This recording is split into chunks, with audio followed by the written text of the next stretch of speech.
agradeceros la asistencia y bueno, la invitación también por parte del ICA. Bueno, mi parte es un poco eso, contaros cómo se gestionó el foco en esta explotación y contaros mi experiencia, ¿vale? Antes de daros los datos de la explotación, no sé si conocéis el sistema de producción que llevamos, nosotros no tenemos incubadora, entonces compramos el pavito de un día. Tenemos diferentes proveedores, recibimos animales de Francia, recibimos animales de Martorell y recibimos animales de Coren. Los animales llegan sexados a nuestra explotación, a las explotaciones. Las explotaciones, las naves, las tenemos separadas por una valla en la que alojamos machos por un lado, hembras por otro. Depende de la edad y del peso, pero en torno a los 70, 80 días se hace el clareo de las hembras. En el momento que salen las hembras, los machos ocupan el total de la explotación y continúan pues en torno hasta los 120 días, ¿vale? Es importante tener esto en cuenta, por eso os lo explico, porque pues es este sistema de producción y que sea una crianza larga, si comparamos por ejemplo con el broiler, que es la parte que yo conozco también, pues es un factor de riesgo más a tener en cuenta, ¿vale? Pues son crianzas más largas, más tiempo en el que tenemos que tener las medidas de bioseguridad vigentes. Bueno, es algo a tener en cuenta. La explotación en concreto es una explotación que tiene 2 naves, está situada en Segovia, tiene una nave con capacidad para 10.600 animales y una nave en la que alojamos un poquito más pequeñita, en la que alojamos 8.200 pavos. En la foto, en la parte de abajo, esto que se ve por ahí, es un colgadizo en el que almacena paja, ¿vale? Almacenaba paja, ¿vale? Para que situéis un poco el contexto de la explotación. El tipo de nave, como os decía, alojamos animales sexados. Las 2 naves son de ventilación longitudinal con tipo túnel, tiene en ambos lados paneles de cooling, la calefacción es de gas, el material de cama que utilizaba, y hablo en pasado porque esta es una de las medidas que hemos tomado de bioseguridad a posteriori, es la paja, en ocasiones paja picada y en ocasiones paja entera, que almacenaba en pacas en ese colgadizo que os enseñaba antes. El sistema de producción, todo dentro, todo fuera. Está situada en Segovia, os decía. Y otra circunstancia también importante en la explotación es que tiene un único titular y solo trabaja él en la explotación, no tiene empleados en la explotación, ¿vale? En este caso los animales vinieron de Orense, llegaron en noviembre a la explotación, ¿vale? Os voy a contar un poco la evolución de la crianza hasta que llegamos al foco, al inicio del proceso. Pues porque veáis un poco eso, la evolución, sobre todo en el contexto también de bajas y procesos patológicos anteriores. Trabajamos con estirpes semipesadas, estos eran animales óptima. La distribución de los animales son 50% hembras, 50% machos. Para nosotros también es importante marcarnos un objetivo de bajas y peso a los 7 días, ¿vale? En este caso, podríamos decir que es un dato en ambas naves, la mortalidad es un poquito más elevada de lo que debería, pero está dentro de la normalidad, ¿vale? Estos son los datos de bajas a primera semana. En pavos, a diferencia del pollito, los animales son, en esa primera semana son mucho más delicados que el pollo, sobre todo mucho más sensibles a temperatura y requiere más trabajo por parte del ganadero. Hay que adicionar papeles, utilizamos bandejas, mucho material de arranque, en ocasiones bebederos también de apoyo. que se mantienen durante más días que en el pollo, se mantienen incluso hasta 10-12 días, se van quitando progresivamente. Bueno, por eso es importante ese periodo de arranque. Por seguir con la evolución. Hasta la cuarta semana todo evoluciona con normalidad. En la quinta semana de vida, en el día 35, en una de las naves el granjero me llama y me dice que ha sacado 2 bajas. Habitualmente está sacando una baja a la semana en hembras y de 4 a 6 bajas en machos. La mortalidad en machos es un poquito más elevada. Entonces, el día que saca 2 bajas me dice que encuentra algún animal caído, postrado, y bueno, le llama la atención y me llama. Yo visito la explotación al día siguiente. Ese día tiene 90 bajas, el día que yo llego. Este no es el caso de influenza, ¿vale? Pero quería deciros a posteriori, si esto me hubiese pasado después del primer foco, del primer caso, bueno, del primer y el único que hemos tenido de influenza, la actuación hubiese sido diferente, pero en este caso yo diagnostiqué por necropsia una enteritis necrótica, tratamos con amoxicilina. Al siguiente día de la visita las bajas fueron de 200, cerca de 300 bajas, casi un 7% de bajas. Y al siguiente día también hubo un descenso en el consumo de agua, un descenso en el consumo de pienso. Al siguiente día del tratamiento, a los 2 días después del tratamiento, las bajas descendieron a 10 bajas en la explotación. Animales habían reiniciado su actividad normal, su consumo, hubo una buena respuesta al tratamiento y así se quedó el caso. Solo se afectaron los machos. Esto no es algo habitual, pero pasa, que solo tenemos un proceso en machos. En las hembras que están en la misma explotación separadas solo con la valla no pasa nada y viceversa. Un proceso, en ocasiones, un proceso colibacilar o una enteritis necrótica y solo pasa a un lado de la valla. En este caso fue así. Pues después de este proceso, la nave A no pasa nada. Tenemos hasta el día 64 otra evolución, la evolución normal de bajas. Al día 65 de vida lo mismo, recibo una llamada del granjero con 2 bajas en la otra nave, en la nave A, también en machos, y el granjero le llama la atención, aparte de las bajas, que ha visto también 2 animales postrados. Visito la explotación al día siguiente. En la visita el granjero ya había separado 10 bajas. Solo en los machos, las hembras con normalidad. Esas 10 bajas suponen un 1,8 por 1000 sobre el total de los machos, no sobre el total de los animales en la explotación, ¿vale? Hacemos necropsias. La foto, que no se ve muy bien, pero bueno, es de esas necropsias.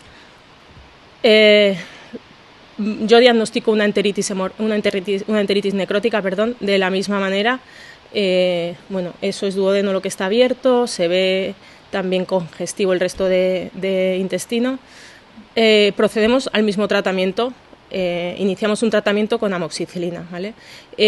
Siempre que vemos un proceso patológico solemos enviar muestras al laboratorio, bien para histología. Bueno, en este caso se hizo de la misma manera. El segundo día las bajas son un 0,7%, lo mismo, de los animales entrados machos, solo los machos, y el granjero me llama porque ve en la explotación, bueno, es que las fotos no se ven, se ven heces acuosas. No sé, en pavos la coccidia no produce lesiones tan patognomónicas como en pollos. Hay otras especies diferentes de coccidia y el diagnóstico... Bueno, no te preocupes por creía que vas a la luz. El diagnóstico pues no es tan fácil macroscópicamente de implicar coccidia, pero por el tipo de heces sí que pienso que puede haber presencia de coccidia. Lo que hacemos es que mantenemos el tratamiento de amoxicilina y durante 4 días y después tratamos con Amprol, ¿vale? El tercer día, todo contando como día 1 el día que saca esas 2 bajas. La tercera visita vuelve a sacar solo en machos 40 bajas, pero se aprecia algo que no habíamos apreciado antes, y son síntomas neurológicos. Se ven animales postrados de nuevo, animales aletargados. El granjero ya sí que observa una reducción importante en el consumo de agua y de alimento. En mi mente todavía no está presente influenza. Ahora estaría, pero en ese momento no está presente influenza. Y pensamos en una sospecha, en la sospecha de una intoxicación por ionóforos.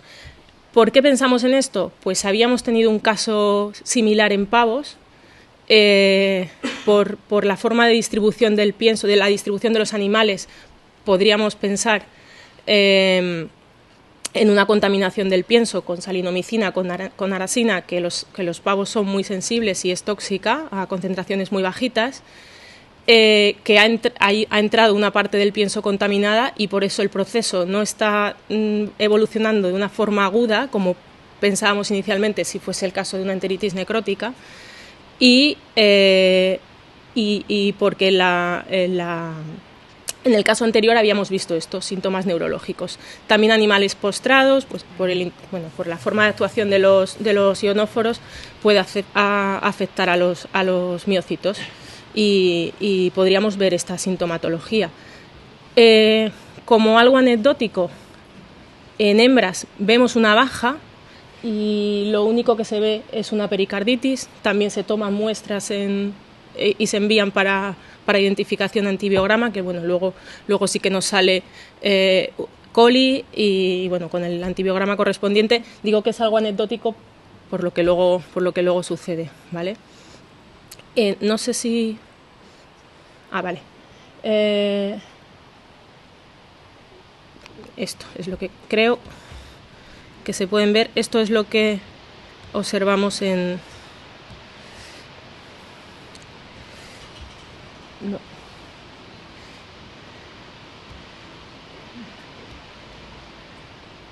No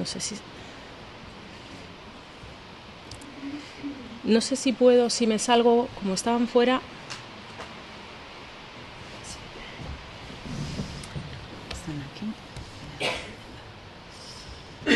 Son los síntomas neurológicos que, bueno... ¿Estos dos, vale? Sí, vale.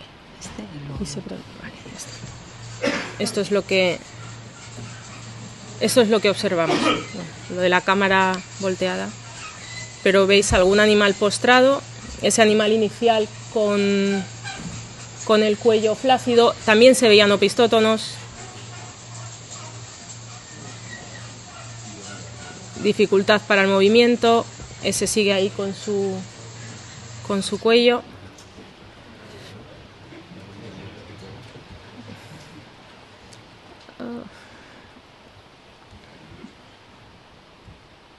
Y si puedo os pongo otro que es similar.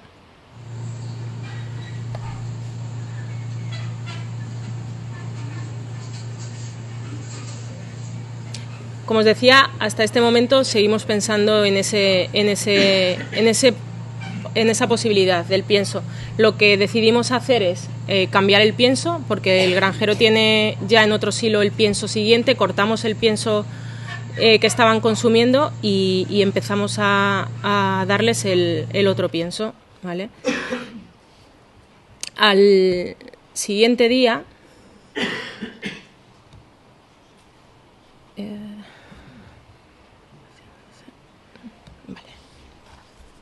vaya, perdonar.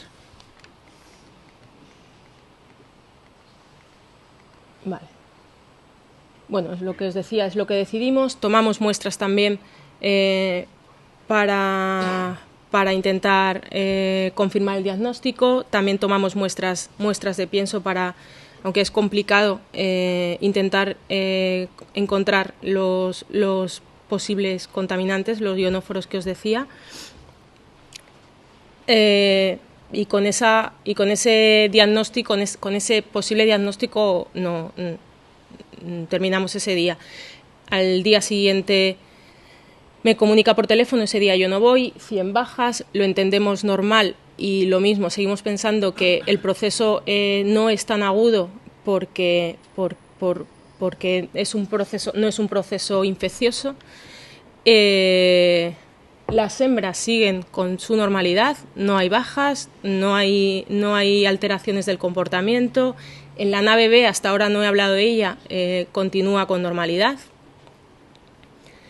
Y el 70 día de vida de los animales, pues la llamada es para decirme que ha sacado 200 bajas y empieza a haber animales postrados en las hembras.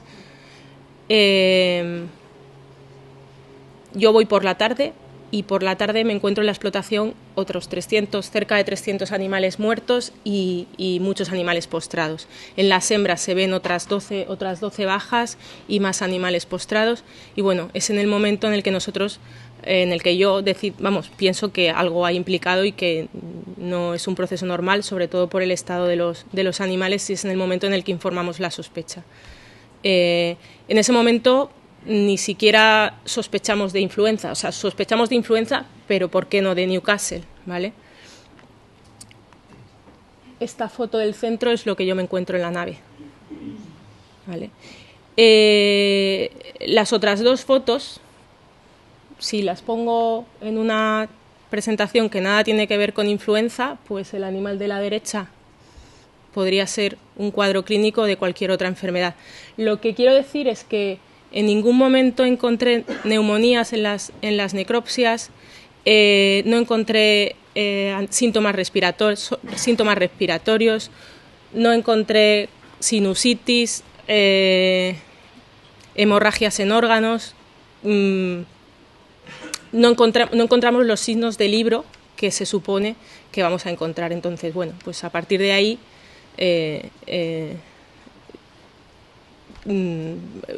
pensamos que no tenemos por qué buscar los signos clásicos de la influenza.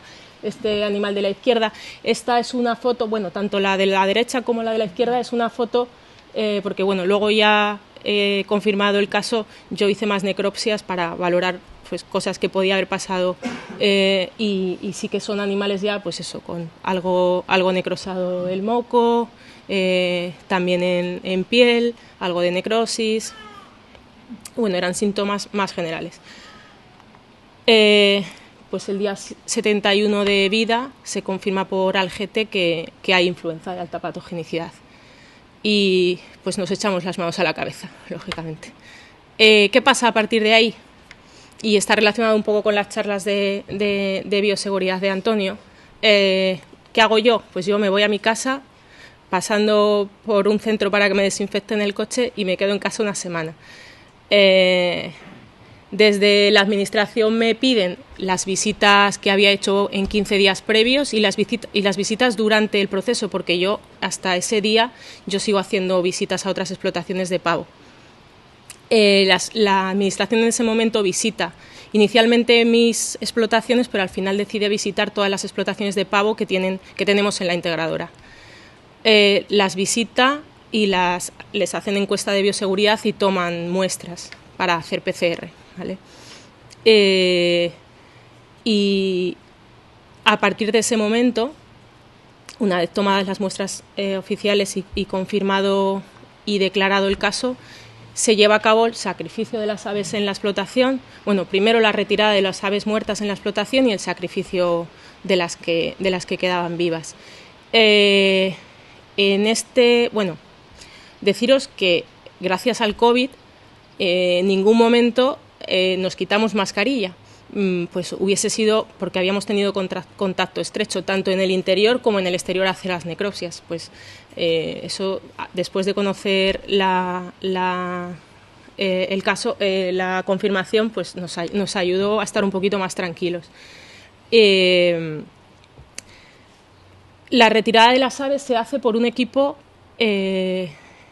por un equipo que se busca para ello. Son gente, no es la empresa que provee los contenedores a la administración es Traxa, ahí en Castilla y León. En su momento tenían cuadrillas para este tipo de trabajos, pero pues dada la falta de casos no tienen. Entonces localizamos un grupo de gente que sí se dedicaba al sector, pero que después se tuvo que quedar también en casa, es decir, no podían trabajar en los 7-10 días posteriores. Se les proporcionó EPIs, máscaras con filtros, monos y bueno, y por supuesto todo lo que entraba en la explotación se quedaba en la explotación. Bueno, el sacrificio se hace en estos contenedores. Se inició 2 días después de la confirmación del foco porque el hielo no estaba disponible, había que prepararlo, ¿vale? Entonces, bueno, el contenedor registra la concentración de monóxido de carbono y según la concentración se van echando animales, se espera, se adiciona hielo y es la forma de llevar a cabo el proceso. Tras la retirada de los animales, la legislación también nos obliga y se lleva a cabo la retirada de la cama. De la misma manera se hacen contenedores estancos, se retira la cama y se retira también el pienso que quedaba en los silos. Se lleva a cabo la primera, una vez está todo fuera, también nos deshacemos de los paquetes de paja que quedaban en la nave, en el exterior de la nave, y se realiza el primer lavado de desinfección de la nave. Este es el periodo que marca el levantamiento de las restricciones de movimiento. La legislación marca 30 días después de la confirmación del lavado preliminar que llaman. Entonces se realiza un primer lavado de desinfección de la nave, de las líneas de bebederos, de los piensos, de las líneas de comedero, de los exteriores. Un primer lavado inicial, como digo, un segundo lavado inicial que se realiza de la misma forma, con la misma insistencia. Y sobre todos los puntos. Deciros que la declaración de este foco implicó que en los radios de 3 y 10 kilómetros, en los radios de protección y vigilancia, se inmovilizaron. De ahí la importancia de tener todas las explotaciones censadas. Se inmovilizaron 16 explotaciones comerciales.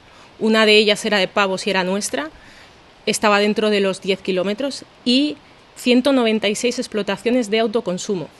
O sea, lo que tenemos ahí era una bomba.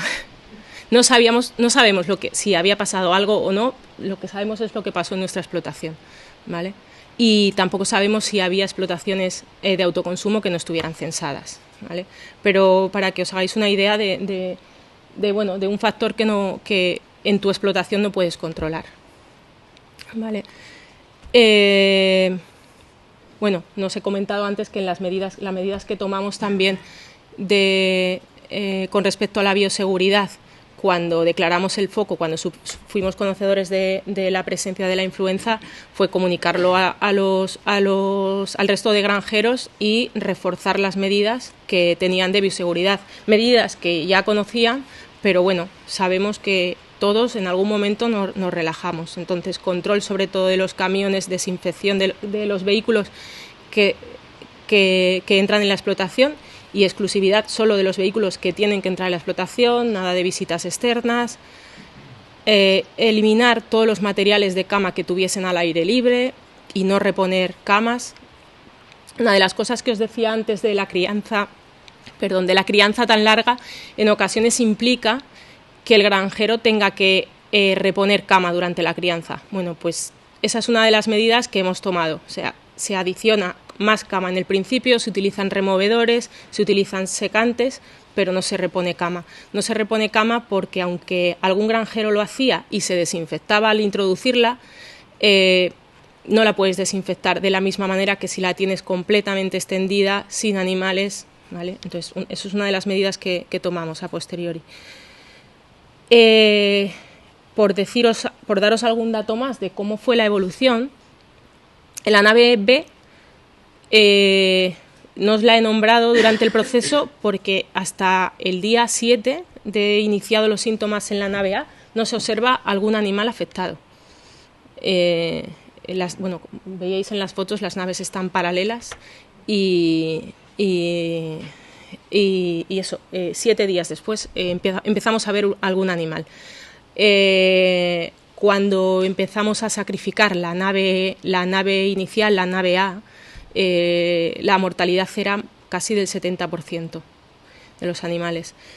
Y al final casi llegó al 40% contando las dos naves. Al final el sacrificio se hizo en 2 días.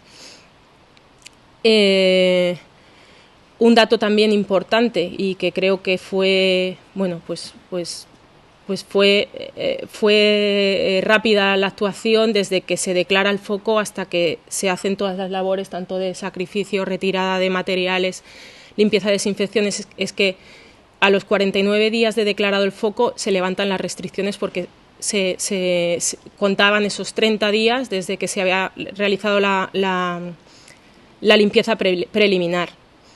Es decir, desde que se inicia el foco hasta que se lava, desinfecta la nave, la primera desinfección pasan 14 días. Bueno, luego pensamos que era una explotación pequeñita y con 2 naves. Esto se podría haber alargado después en otro tipo de explotación. Bueno,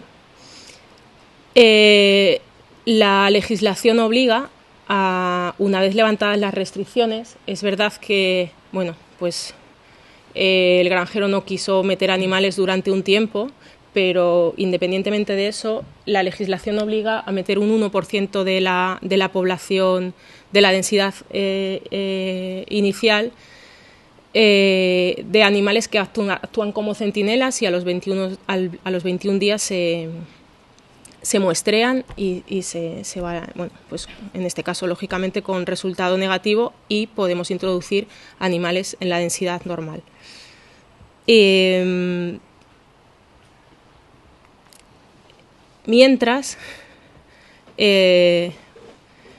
Mientras estamos haciendo todas estas actividades, bueno, es una diapositiva que viene después, pero en lo que pensamos en lo que puede ser el origen del foco, pues la vía erógena es la que se pensó, pero el aire, ¿cómo se ha contaminado? Bueno, pues analizamos agua de la perforación. El agua de la perforación iba a un depósito cerrado, no podía haber acceso de aves. Analizamos la paja que tenía almacenada, parte de la paja. Analizamos un gorrión muerto, que antes comentaba Marta que podían ser susceptibles, que habíamos encontrado encima de un paquete de paja. Analizamos restos de heces que había debajo de un silo de pienso. Analizamos las segagrópilas, el material que regurgita un cernícalo que había encontrado el granjero, que anidaba en una de las ventanas de la nave, y bueno, sorpresa, todo negativo. Entonces, el origen del foco, pues vía erógena. Esta foto, ¿por qué la pongo? La explotación está aquí. Esta laguna, por ahí arriba, por esta zona más lejos, en unos 5 kilómetros, hay una zona de humedales. Estas lagunas están en torno 1 y 3 kilómetros de la explotación. La situación geográfica, pues una medida de bioseguridad estática que no podemos controlar.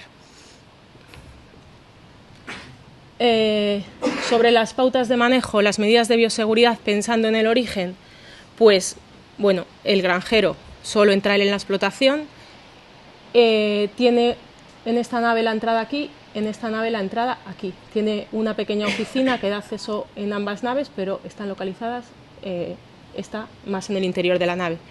El granjero entra en esta explotación y después entra en esta para hacer su visita rutinaria. ¿Qué pasa por aquí? Pues que va andando con las botas que acceden a la siguiente explotación. En las 2 naves, a la entrada hay un pediluvio imposible de no pisar porque está integrado en el suelo y tienes que pisar por él. Pero, pues, circunstancias, pues has pisado, no sabemos, unas heces que estaban por ahí, de un ave que pasaba, no sabemos. La cama, el material de cama, pues efectivamente tenía paja almacenada en un colgadizo semiabierto. Sí, nos dio negativo, pero podía ser el origen. La desinfecta, el granjero desinfectaba la paja una vez metida en la explotación, pero desinfección suficiente no sabemos. Y luego lo que os comentaba de las lagunas, pues la presión de campo suponemos que era importante. A la vez, unas semanas antes se habían declarado focos en aves silvestres en Ávila, está lejos, pero se habían empezado a declarar ya varios focos de silvestres en la zona de Ávila, Lagunas del Oso y creo que en alguna zona más. Bueno, lo que os decía de lo que analizamos, pues fue todo negativo. Bueno, pues claro, ahora la visión cambia. Entonces, después de pasar lo que pasamos, momentos complicados, pues seguramente habremos aprendido algo, y en efecto hemos aprendido. Aparte de tener buenas fotos de necropsia, que como veterinario eso pues te llama la atención y siempre quieres hacerlo, y después de pasar todo el proceso, que bueno, es muy desagradable, que hemos aprendido sobre la localización de la granja. No podemos hacer nada, tenemos la granja donde la tenemos, lo que hay en los alrededores no lo podemos controlar. Las medidas de bioseguridad pues deben ser muy estrictas. Bueno, es algo que debería ser así, pero es verdad que en algún momento nos descuidamos, nos relajamos. En las granjas en las que hay más de una explotación, pues el material, el mono, la ropa de entrada en la explotación, las botas debe ser exclusiva para cada explotación, y esas botas no deben de pasar de la zona a la zona exterior. Las botas solo son exclusivas, nos ponemos guantes al entrar porque podemos haber tocado, bueno, en fin, no quiero repetir las medidas de bioseguridad que ya sabemos, pero es importante que no nos descuidemos en ello. El material de cama, pues lo que os decía, tenemos que tener en cuenta que hay que desinfectarlo, que no sabemos de dónde viene, que si sabemos de dónde viene sabemos que ha estado expuesto, que si no es un material, no sé si por aquí, pero por allí tenemos acceso a un pellet de paja, que sí que pasa por el proceso de peletización, pasa por un proceso térmico que lo hace casi estéril, pero claro, ese material luego se transporta. Bueno, pues tenemos que ser muy estrictos y tener en cuenta que la cama puede ser una fuente de entrada. Las entradas del personal, prohibidas. En la explotación solo tiene que entrar el responsable de los animales y el veterinario con miedo, o sea, con miedo granjero de que entre el veterinario, porque como decía Antonio, somos un peligro, pero nosotros también tenemos que tener nuestras medidas de bioseguridad. Coches fuera de las explotaciones, no entran tras el vallado perimetral y solo entran los imprescindibles. Camión de pienso, si puede, no, y el camión de retirada no debería entrar en la explotación.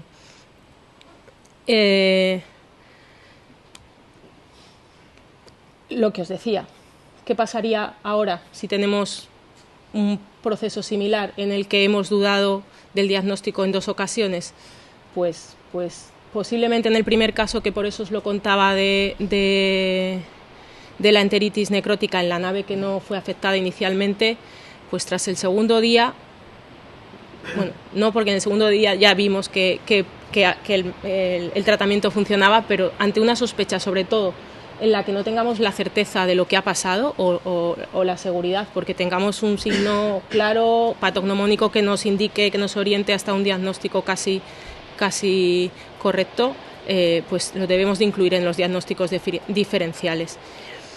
Deciros que derivado de este caso nuestro, este foco, el primer foco en este año, no se declararon más focos relacionados. Entonces, bueno, las medidas de bioseguridad están y funcionan, solo que lo que os pongo aquí, que tenemos que tener en cuenta esto. Yo hace poco hablaba con un compañero y me decía que tenemos que transmitir a los compañeros, a los granjeros, que la influenza está de tu nave para afuera. y con ese pensamiento trabajar. O sea, si yo tengo que salir fuera y tengo que entrar, me lavo las manos, me cambio el calzado y pienso que todo lo que hay fuera está contaminado, hay influenza. Y ese es el pensamiento y tenemos medios para llevar a cabo. Tenemos todas las medidas de bioseguridad y muchas las tenemos implantadas. Y luego, bueno, pues hay factores que no podemos controlar, pero por eso mismo lo que está en nuestra mano sí que debemos controlarlo. Y bueno, pues eso es lo que os quería contar. Muchas gracias. Eskerrik asko.